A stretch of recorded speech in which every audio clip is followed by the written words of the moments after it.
The massive space station hung in the dark void above Kepler 442b like a giant metal flower. Its spinning rings caught the light from the distant star and threw it back in bright flashes. Inside the central hub, the great council chamber buzzed, with voices from dozens of different worlds. Lisa Martinez walked through the tall doors wearing a simple black suit.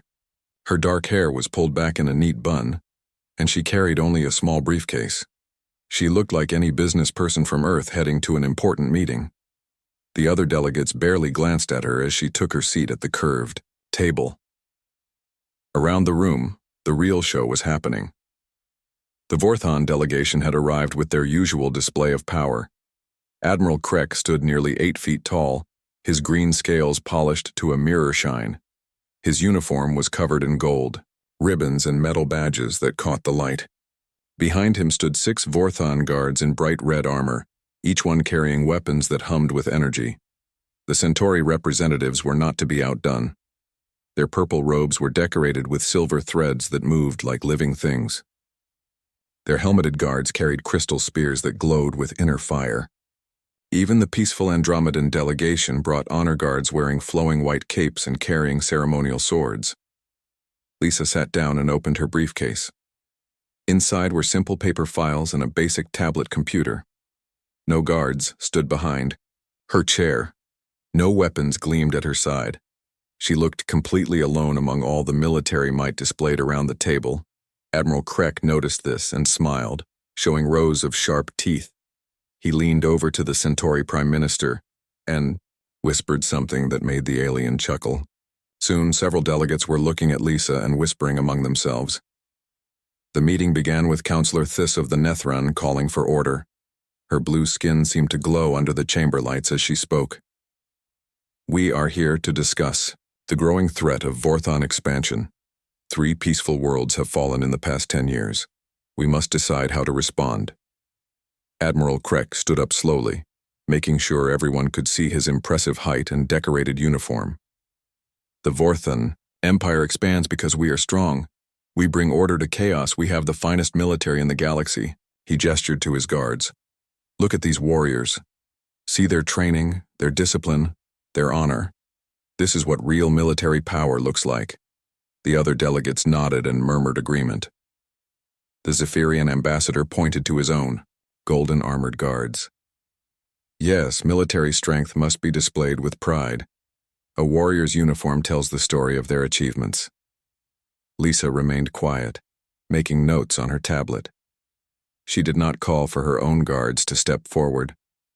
She did not boast about human military power. She simply listened and wrote.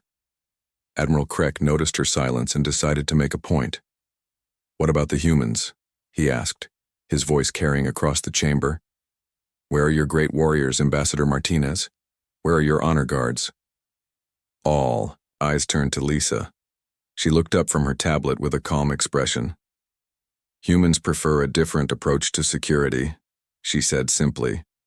The Admiral laughed, a harsh sound like rocks grinding together. Different approach? I see no approach, at all. You sit alone, unguarded, with no display of military might. How can Earth expect to be taken seriously in matters of war? Other delegates began to nod and whisper again. The Rigelian minister leaned forward. Perhaps humans do not understand the importance of military tradition. A soldier without a uniform is just a citizen. How can you tell your warriors from ordinary people? Lisa smiled slightly. That is an interesting question, she said. Outside the council chamber, the space station continued its normal operations. In the maintenance tunnels that ran beneath the meeting rooms, Pete Johnson pushed his cleaning cart down the narrow corridor. He wore simple blue coveralls with his name stitched on the pocket. His gray hair was thinning, and he moved with the tired steps of a man who had been working all day. Pete stopped his cart near a ventilation grate and pulled out his tools. To anyone watching, he was just fixing a minor problem with the air system. But Pete's ears were perfectly tuned to the voices coming through the vents from the chamber above. He heard every word Admiral Krek said about human weakness. He heard the laughter from the other delegates. Pete smiled to himself as he worked. If only they knew. In the station's main kitchen, Kate Sullivan wiped down the counter after preparing lunch for the delegates. She was a small woman with short brown hair and friendly eyes. Her white apron was stained from cooking, and she hummed softly as she cleaned. The kitchen staff chatted about normal things: the weather, their families back home, plans for the weekend. But Kate had also heard every conversation from the dining area where delegates shared meals. She knew exactly which Vorthon ships were positioned where. She had memorized their supply schedules and patrol routes, all while serving soup and making sandwiches. Down in the cargo bay, Danny Rodriguez checked his delivery schedule. He drove the small transport that brought fresh food to the station every few days. His uniform was just a simple brown jumpsuit with a shipping company logo. He looked like any delivery worker making his rounds. But Danny had perfect recall for every conversation he overheard during his deliveries. He knew which delegates were worried about their home defenses. He knew which ones were secretly planning to switch sides if the Vorthons attacked. All information that seemed harmless to share around the friendly delivery man. Back in the council chamber, Admiral Kreck was still making his point. "Military power requires display," he declared. "How else can enemies know to fear you? How else can allies know you are strong? Humans hiding their strength, if they have any, shows only weakness," the Centauri Prime Minister agreed. "Our greatest warriors wear the finest armor. They carry weapons of beauty and power. They are honored and recognized wherever they go. This is how civilized species conduct military affairs." Lisa nodded politely. "Each species has its own traditions," she said. "Humans simply believe that effectiveness matters more than appearance." Admiral Kreck snorted. "Effectiveness? Where is the evidence of human military effectiveness? You have no great battles to point to, no famous victories, no legendary warriors, whose names strike fear into enemy hearts." "Perhaps," Lisa said quietly. "That is exactly the point." The Admiral stared at her, not understanding. Neither did any of the other delegates. They returned to their discussions about fleet movements and battle strategies, their uniformed guards standing proudly behind them. None of them paid any attention to the cleaning crew working quietly around the edges of the room. None of them noticed the maintenance worker checking the air vents. None of them thought twice about the kitchen staff who brought fresh coffee and cleared away empty cups. And that, Lisa thought to herself, was exactly how humans preferred it. 3 weeks after the council meeting, Admiral Kreck stood on the bridge of his flagship watching the green planet Rillos grow larger on the main screen. The Rillan homeworld looked peaceful from space, with white clouds swirling over blue oceans and brown continents. No defense stations orbited the planet, no warning ships came out to challenge them. "Perfect," Kreck said to his officers. "Our intelligence was correct. The Rillans have no real military. This will be easier than taking candy from a child." The Vorthan invasion fleet was impressive. 50 warships moved in perfect formation toward the planet. Each ship carried thousands of troops ready for battle. Their armor gleamed, their weapons were charged, and their spirits were high. This would be another easy victory for the mighty Vorthon Empire. On Rillos, the peaceful lizard-like Rillans watched the sky with fear. They were farmers and artists, not warriors. Their cities had no walls. Their people carried no weapons. They had trusted the Galactic Council to protect them. Now they could only hope someone would come to help. The first Vorthon ships landed in the main city. Troops poured out in their bright red armor, expecting to find frightened civilians running in panic. Instead, they found empty streets. The Rillans had fled to the countryside, taking only what they could carry. Colonel Vex, the Vorthon military strategist, set up his command post in the abandoned city hall. He spread maps across a large table and began planning the occupation. "Secure all major buildings," he ordered his captains. "Set up checkpoints on every road. Find where the locals are hiding." By the end of the first day, the Vorthons controlled every major city on Rillos. Their red flags flew from government buildings. Their patrols marched through empty streets.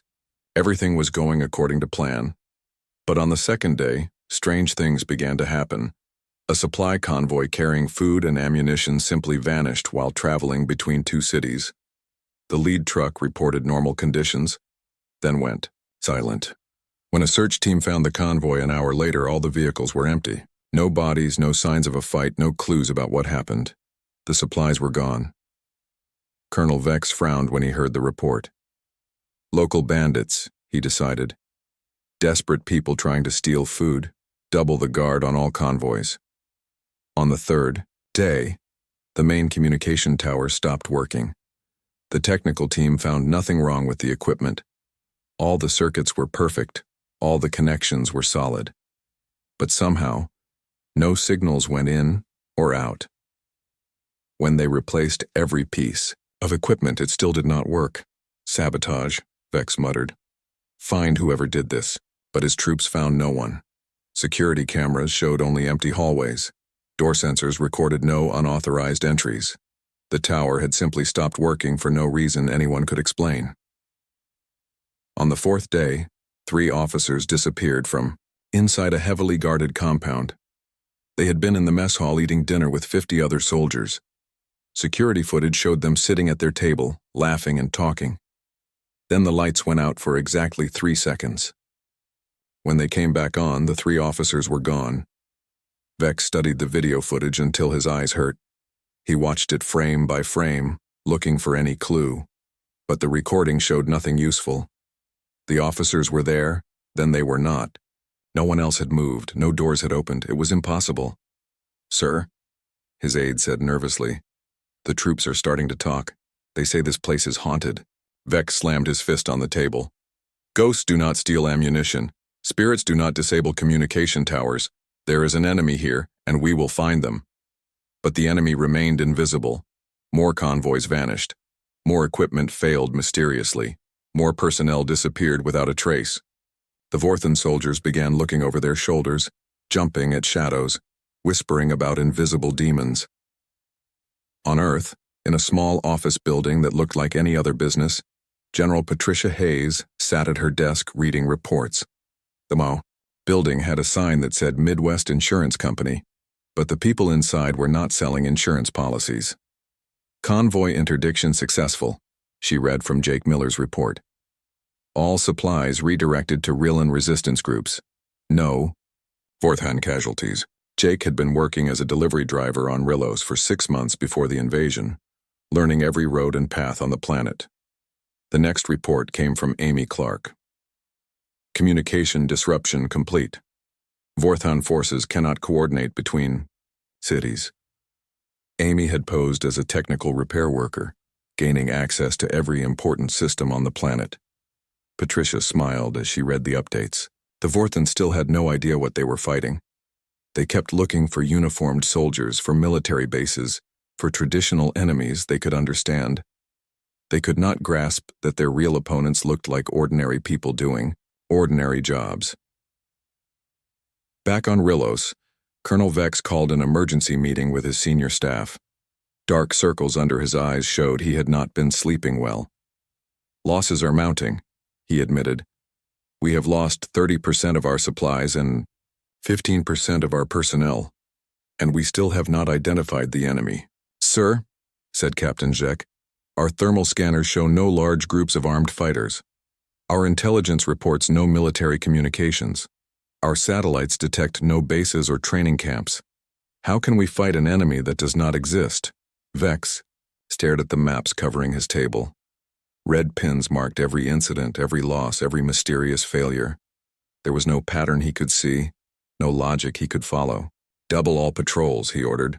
"Triple security on all important facilities. Someone is doing this, and we will catch them." But even as he gave the orders, Vex felt a cold fear growing in his chest. For the first time in his long military career, he was fighting an enemy he could not see, could not understand, and could not defeat. Outside his window, a janitor pushed a cart down the street, cleaning up debris from the occupation. The man wore simple work clothes and moved slowly, like someone tired from a long day of labor. Vex glanced at him briefly, then looked away. Just another local worker, harmless and unimportant. The janitor's name was Tony Chen, and he was listening to every word coming from the colonel's office through a tiny device hidden in his cleaning supplies. In a few hours, He would pass that information along to the resistance fighters hiding in the mountains. The Vorthons still had no idea that their most dangerous enemies were the ones they never bothered to notice. Colonel Vex had not slept properly in a week. Dark bags hung under his yellow eyes as he stared at the growing pile of incident reports on his desk. Each report told the same impossible story. His forces were being destroyed by an enemy that did not seem to exist. The latest report made his scales itch with frustration. The main weapons depot had exploded during the night. 20,000 plasma rifles and enough ammunition to supply an army for months had been destroyed in seconds. Security footage showed empty corridors right up until the moment of the blast. No intruders, no unauthorized personnel, no explanation. How does a weapons depot just explode? Vex demanded of his security chief. Captain Drock shifted nervously in his chair. Sir, our investigation found traces of a small explosive device near the main power coupling, but we have no idea how it got there. The depot was sealed, guarded, and monitored every minute. Vex pulled up the security footage on his screen and watched it for the 100th time. Empty hallways, closed doors, guards at their posts. Then, a brilliant flash and everything was gone. It was like watching magic. What about the guards? Vex asked. All at their positions, sir. None of them saw anything unusual. The explosion came from inside the depot, but nobody was inside except our own people. Vex rubbed his temples where a headache was growing. Our own people, he repeated slowly. Run background checks on every soldier who had access to that depot. I want to know where they came from, who they talked to, what they ate for breakfast. While Vex struggled with his impossible enemy, Steve Parker finished his shift at a mining facility on the other side of the planet. Steve wore the same dirty coveralls as all the other miners. His hands were black with dirt, his face was tired, and he smelled like industrial oil. To the Vorthon overseers, he was just another human worker doing an honest day's labor. But as Steve walked home to his small apartment, he uploaded detailed facility schematics to a secure server on Earth. The files included guard schedules, weak points in the security system, and the location of every important piece of equipment. Information that would be very useful to someone planning an operation. In the tourist district of the capital city, Maria Lopez led a group of Vorthon officers on a cultural tour. She wore a bright yellow dress and carried a colorful umbrella to shade herself from the sun. Her smile was warm and friendly as she pointed out interesting buildings and told stories about local history. This temple is over 1,000 years old, she explained to her group. The Rillans built it to honor their sun god. See how the windows are positioned to catch the morning light? The Vorthon officers nodded politely, taking pictures and asking questions about the architecture. They enjoyed having a knowledgeable guide who spoke their language and seemed genuinely interested in sharing her planet's culture. What they did not notice was that Maria had placed tiny listening devices in each of their communication pads while they were distracted by her stories. The devices were smaller than grains of rice and completely invisible once attached. Now every conversation, every order, every military update would be transmitted directly to human intelligence. Across town, Ryan Wells delivered pizza to various Vorthon installations. His small delivery scooter puttered through the streets with an insulated box strapped to the back. He wore a red cap and a friendly smile, calling out greetings to the guards as he brought food to hungry soldiers. Large pepperoni for the communications center, Ryan announced cheerfully as he parked his scooter. Extra cheese just like you ordered. The guards had grown to like the human pizza delivery guy. He was always on time, always polite, and never caused any trouble. They waved him through the checkpoint without bothering to search his delivery box. But while Ryan walked through the facility carrying pizzas, his trained eyes were mapping every corridor, counting every guard, noting every security camera. By the time he left, he had created a complete mental blueprint of one of the most secure Vorthon installations on the planet. Back at his command post, Colonel Vex received another disturbing report.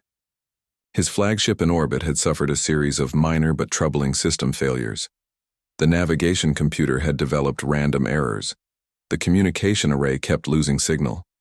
The food replication system was producing meals that tasted terrible. These are not coincidences, Vex told his aide. Someone is sabotaging our equipment. But sir, the aide replied, our security teams have found no evidence of sabotage. Every system checks out perfectly when we examine it. The failures seem to be random mechanical problems. Vex stood up and walked to the window overlooking the city. Vorthon patrols marched through the streets in perfect formation. Their red armor gleamed in the sunlight. They looked like the conquering army they were supposed to be. But Vex knew the truth. His forces were being slowly destroyed by an enemy he could not see or understand. Sir, his communication officer called out. We are receiving reports from Mining Facility 7. They say a human worker fell into one of the processing machines. Very messy accident. Vex barely looked up from his maps. Human workers had accidents all the time. They were clumsy and careless compared to superior Vorthon workers. Clean it up and replace him, he ordered. What Vex did not know was that Steve Parker had not fallen into any machine. He had simply walked out of the facility during a shift change, uploaded his intelligence data, and disappeared into the countryside to join the growing resistance movement. The accident was just a convenient way to explain why he would not be coming to work anymore. The pattern continued across the planet. Human workers would suffer accidents, or quit their jobs, or move to other cities, just before major operations against Vorthon targets. But the connections were too subtle for Vex to notice. He saw only individual incidents, not the larger picture. On Earth, General Hayes read the latest intelligence reports with satisfaction. Her people were performing exactly as trained. They gathered information, completed their missions, and extracted safely without ever being identified as military personnel. Phase 2 is complete, she told her staff. All major Vorthon installations have been mapped and compromised. Phase 3 can begin whenever we choose. Her deputy, a quiet man named Bill Carter, looked up from his computer. The Vorthons still have no idea what they are facing, he reported. Their own intelligence estimates suggest they are fighting a traditional guerrilla force hiding in the mountains. Hayes smiled. Let them keep thinking that.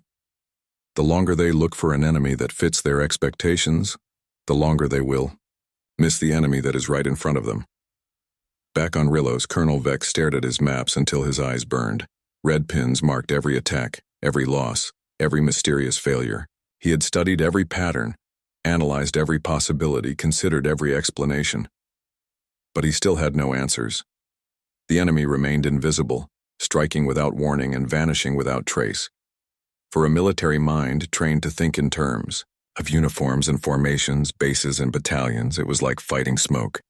Counselor Thys of the Nethran stood in her private office aboard the Galactic Council station, staring out at the stars. Her blue skin had a worried tint as she read the latest reports from Rillos. The Vorthon invasion was falling apart in ways that made no sense to any military expert. Commander Zeph, she called to her intelligence chief, come look at these numbers again. Commander Zeph entered the room carrying a thick folder of documents.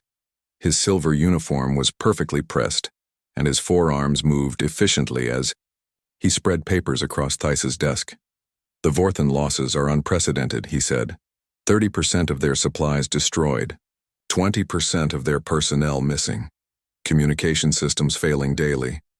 But our sensors show no enemy forces large enough to cause this damage.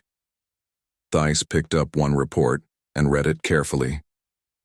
A weapons depot destroyed by a single small, explosive device. How does one person infiltrate a heavily guarded facility and plant a bomb without being detected? That is what puzzles me most, Zeph replied. The security footage shows empty corridors, no unauthorized personnel, no breaches in the perimeter. It is as if the bomb simply appeared inside the depot. Thys set down the report and walked to her window. Below in the station's main corridor, she could see the daily flow of workers and visitors. Aliens from dozens of worlds went about their business, keeping the massive station running smoothly. Tell me about the human workers on this station, Thys said suddenly. Zeph looked surprised by the question. The humans? They are model employees, always punctual, always polite, always efficient. They work in maintenance, food service, cleaning, and technical support. Very reliable people. How many languages do they speak? Thais asked. Languages? Zeph paused to think. Most of them seem to speak several alien languages fluently. I suppose they need to communicate with people from different worlds in their jobs. Thais turned around to face him. How many alien languages do you speak, Commander? 3, ma'am. Nethran, Standard Galactic, and Basic Vorthan. And you are the head of intelligence for one of the most advanced species in the galaxy. Thys walked back to her desk. Yet a human janitor I spoke with yesterday was fluent in 7 languages, including some I had never heard of. Does that seem normal to you? Commander Zeph's expression changed as he began to understand what she was suggesting. You think the human workers are more than they appear?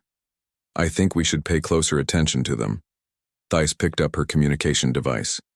I want detailed background checks on every human employee on this station. I want to know where they came from, how they learned their skills, and why they chose to work here. 3 days later, Zeph returned with a report that made both of them very uncomfortable. Ma'am, the results are disturbing. The human maintenance worker, Peter Johnson, has technical knowledge that surpasses most of our engineering graduates.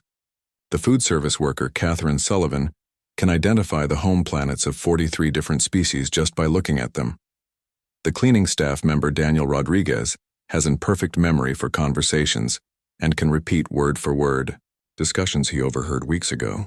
Thais felt her skin turning a deeper shade of blue, which happened when she was worried. What kind of cleaning person has perfect recall? The kind who is trained to gather intelligence, Zeph said quietly. Thys sat down heavily in her chair. How many human workers do we have on this station? 47 in various positions. And how many other facilities have human workers? Zeph checked his data pad. According to my preliminary research, humans work at every major government building, military base, and space station in the galaxy.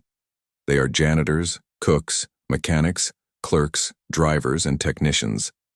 They are everywhere. The full scope of what they were discovering began to sink in. Thys stood up and walked to her wall display, which showed a map of the galaxy. Show me where humans work, she ordered. Zeph input the data, and the map filled with thousands of tiny blue dots. They covered every important location in known space. Every capital world, every military headquarters, every research facility had human workers. By the stars, Thys whispered. They have infiltrated everything. Ma'am, Zeph said carefully. If these humans are gathering intelligence, they would know our military capabilities, our defense plans, our weaknesses. They would know everything. Thys stared at the map for a long time. Get me a secure line. To Ambassador Martinez. I think it is time we had an honest conversation with Earth. An hour later, Lisa Martinez appeared on Thys's private communication screen. The human ambassador looked calm and professional, as always. But now Thys saw something different in her eyes. Intelligence. Awareness. The look of someone who knew far more than she was saying. Counselor Thys, Lisa said with a polite smile. How can I help you? Ambassador Martinez, I will be direct. Are your people spies? Lisa's expression did not change, but she paused for just a moment before answering. That is an interesting question. What makes you ask? The human workers throughout the galaxy. They have skills and knowledge far beyond what their jobs require. They speak multiple languages fluently. They remember everything they see and hear. They have access to every important facility in known space. Lisa nodded slowly. You are very observant, Counselor. So it is true? The janitors, the cooks, the maintenance workers, they are all intelligence agents? Not all of them, Lisa said. Some are just ordinary people doing honest work, but many have received special training. Yes? Thais felt her legs go weak. She sat down quickly. How long has this been going on? Since humanity first joined the galactic community 50 years ago. We learned quickly that other species judge military strength by visible displays, uniforms, ceremonies, parades. But we discovered that the most valuable intelligence comes from being underestimated. The Vorthan invasion of Rilos, Thais said. Your people are responsible for their failures. Lisa's smile became slightly warmer. The Vorthons assumed they were fighting primitive locals hiding in caves. They never considered that their real enemies might be the humans serving their meals and cleaning their barracks. Commander Zeph leaned forward. How many of your people have combat training? That information is classified, Lisa replied.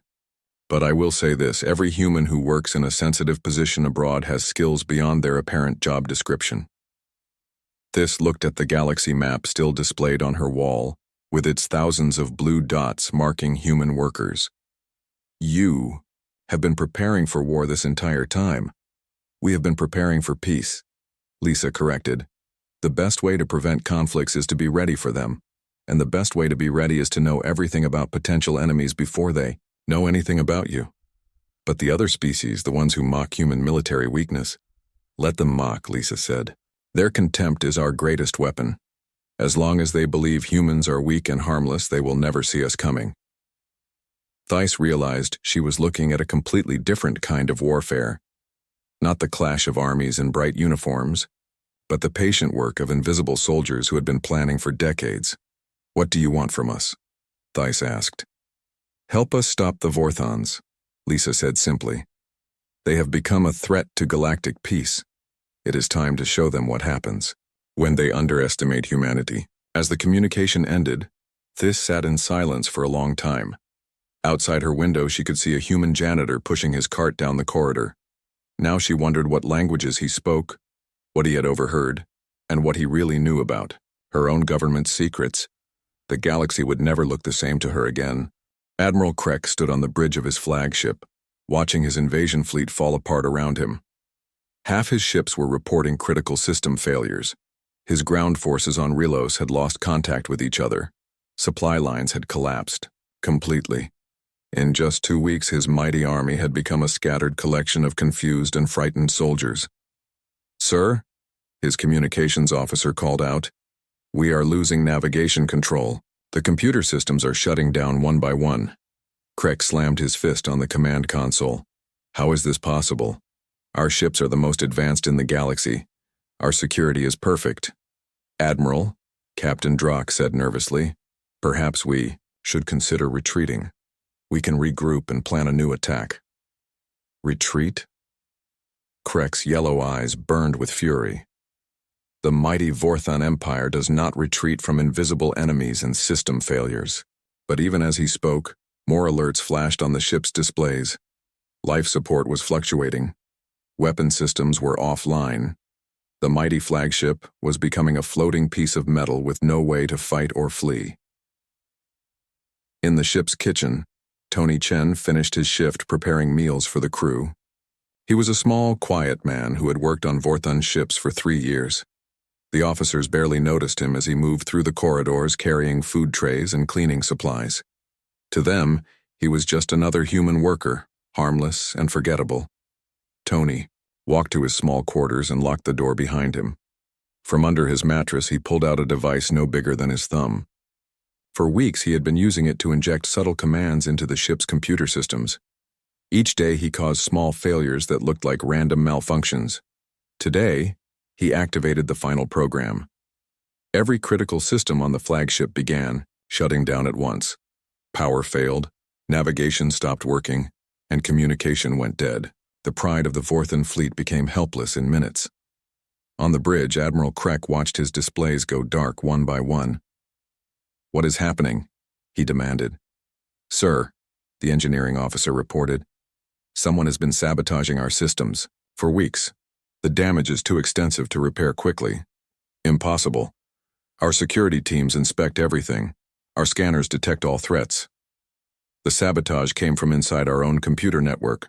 Someone with access to our systems has been planning this for a long time. Krek felt cold fear creeping up his spine. Find out who did this. But it was too late.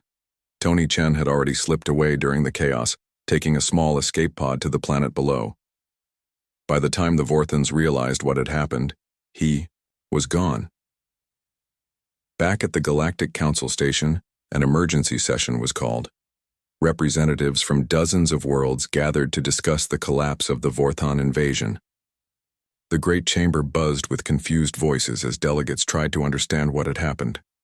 Councillor Thys stood up to address the assembly.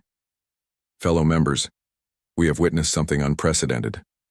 The Vorthon military, considered one of the strongest in the galaxy, has been defeated by an enemy they never saw coming. Admiral Krek, appearing by video link from his disabled flagship, looked tired and defeated. We were sabotaged, he said bitterly. Our systems were compromised by infiltrators. What kind of infiltrators? Asked the Centauri Prime Minister. Krek hesitated before answering. Human workers, kitchen staff, maintenance crews, cleaning personnel, they had access to everything.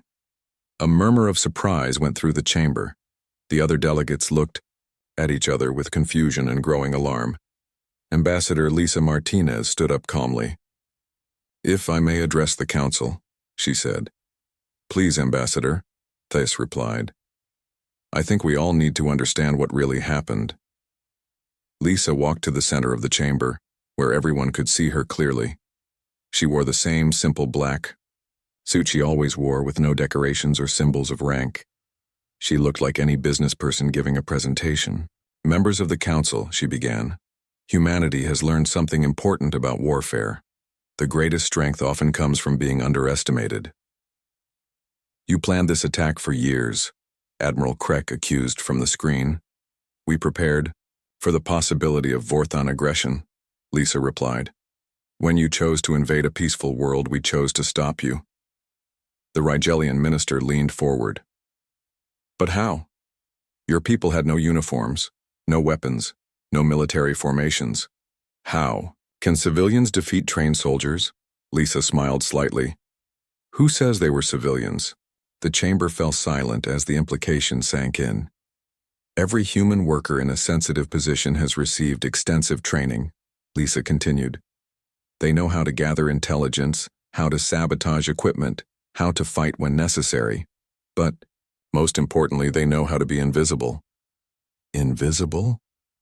The Andromedan delegate sounded confused. Other species train their warriors to be proud, to stand out, to be recognized and feared. Humans train our special forces to blend in, to be overlooked, to be forgotten. A janitor with access to your military base, a cook who serves your officers, a repair worker who maintains your computers. They see everything, hear everything, and remember everything. Admiral Krek's image on the screen showed his growing understanding. The human who prepared our meals. He destroyed my ship. Tony Chen is one of our best, Lisa said with quiet pride. He spent 3 years on your flagship, learning every system, mapping every weakness. When the time came, he was perfectly positioned to act. The delegates sat in stunned silence as they realized the scope of human infiltration. Every government building, every military base, every important facility had human workers. And now, they knew those workers might be much more than they appeared. This changes everything, Thys said quietly. Yes, it does, Lisa agreed. For too long, military power has been measured by parades and uniforms, by displays of strength and ceremonies of honor. But real power lies in preparation, in intelligence, in the ability to act without being detected. What do you want from us? Asked the Centauri Prime Minister. Partnership, Lisa replied. Humanity offers a new model of security. Instead of competing to see who has the most impressive army, we can work together to prevent conflicts before they start. Our people can help protect your worlds, gather intelligence on threats, and stop aggressors before they become dangerous. Admiral, Krek's voice came from the screen, bitter and defeated. And if we refuse? Lisa's expression remained calm and professional. Then you will continue to be vulnerable to the kind of invisible warfare that just destroyed your invasion. Other species will learn our methods. The galaxy will become a very dangerous place for those who rely only on traditional military thinking. Vote was unanimous. The Galactic Council offered Earth a permanent seat on the Security Committee and formally requested human assistance in galactic defense.